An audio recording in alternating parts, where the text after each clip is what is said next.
Voici mon résumé des titres d'actualité sur la page d'Internet du journal français et international Le Monde pour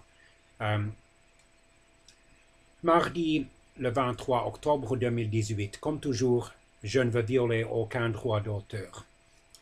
Pourquoi Bruxelles a-t-il rejeté le budget prévisionnel italien? Posez vos questions. La Commission européenne a rejeté mardi le 23 octobre le projet de budget 2019 de l'Italie, une première fois dans l'histoire de l'Union européenne. Cécile Ducourtieu, correspondante du Monde à Bruxelles, répond à vos questions. Linky en question. Le compteur électrique est-il un espion? La généralisation des compteurs d'électricité connectés suscite crainte et interrogation. Les lecteurs interrogés par les décodeurs s'inquiètent du devenir des données collectées. Le meurtre de Jamal Khashoggi était politique et prémédité selon le président turc, M. Recep Tayyip Erdogan. Lors d'un discours au Parlement turc devant les élus de son parti, le président turc a également réclamé que les 18 suspects saoudiens soient jugés en Turquie, probablement parce que le meurtre ou l'homicide du journaliste Khashoggi a eu lieu dans le territoire turc, plus spécifiquement à Istanbul, dans le bâtiment du consulat saoudien. Comprendre les origines de la guerre et l'état catastrophique du Yémen. Le Yémen vit une guerre civile dévastatrice depuis 2014. Pour mieux comprendre ce conflit souvent oublié, nos explications en cartes et en images. À Gibraltar, le Brexit inquiète les travailleurs frontaliers. Près de 14 500 personnes traversent chaque jour la verja, le grillage qui sépare l'Espagne du territoire britannique. Or, le Brexit annule de fait l'obligation pour Madrid d'ouvrir sa frontière. Non, la justice européenne n'a pas déclaré illégales les perquisitions à la France insoumise et son chef ou chez Mélenchon, Jean-Luc Mélenchon, son chef, et un ancien candidat présidentiel. À Gibraltar, le Brexit inquiète les travailleurs frontaliers. Au Parlement européen, l'ombre du Brexit plane sur le débat consacré à Cambridge Analytica. Monsieur Matteo Salvini, le Premier ministre italien provisoire ou par intérim, accuse la France d'avoir refoulé des migrants mineurs vers l'Italie.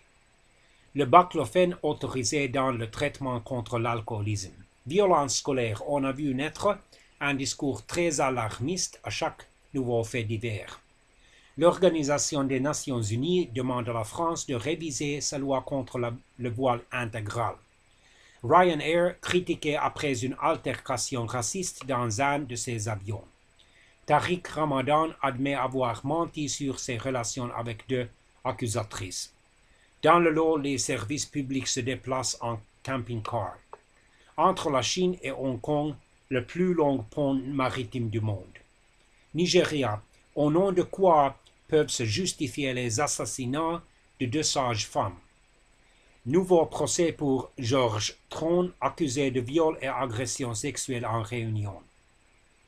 Entre affaires et politique, Marcel Campion joue sur plusieurs tableaux.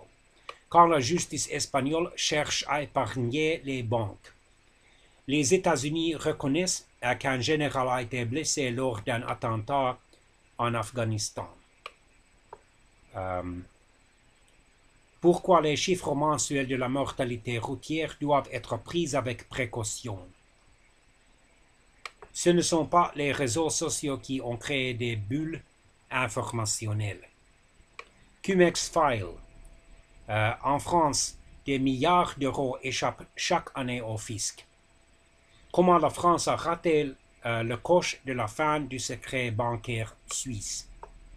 Torture et persécution, la face sombre de l'autorité palestinienne et du Hamas. L'organisation non gouvernementale Human Rights Watch ou la veille des droits humains dénonce le climat de violence, de répression et d'impunité instauré en Cisjordanie et à Gaza. Massoud Barzani sort renforcé des législatives kurdes. 7 ans après, contre l'oubli, 3 films sur la tuerie du terroriste norvégien M. Anders Breivik. En Iran, les pauvres, premières victimes des sanctions américaines.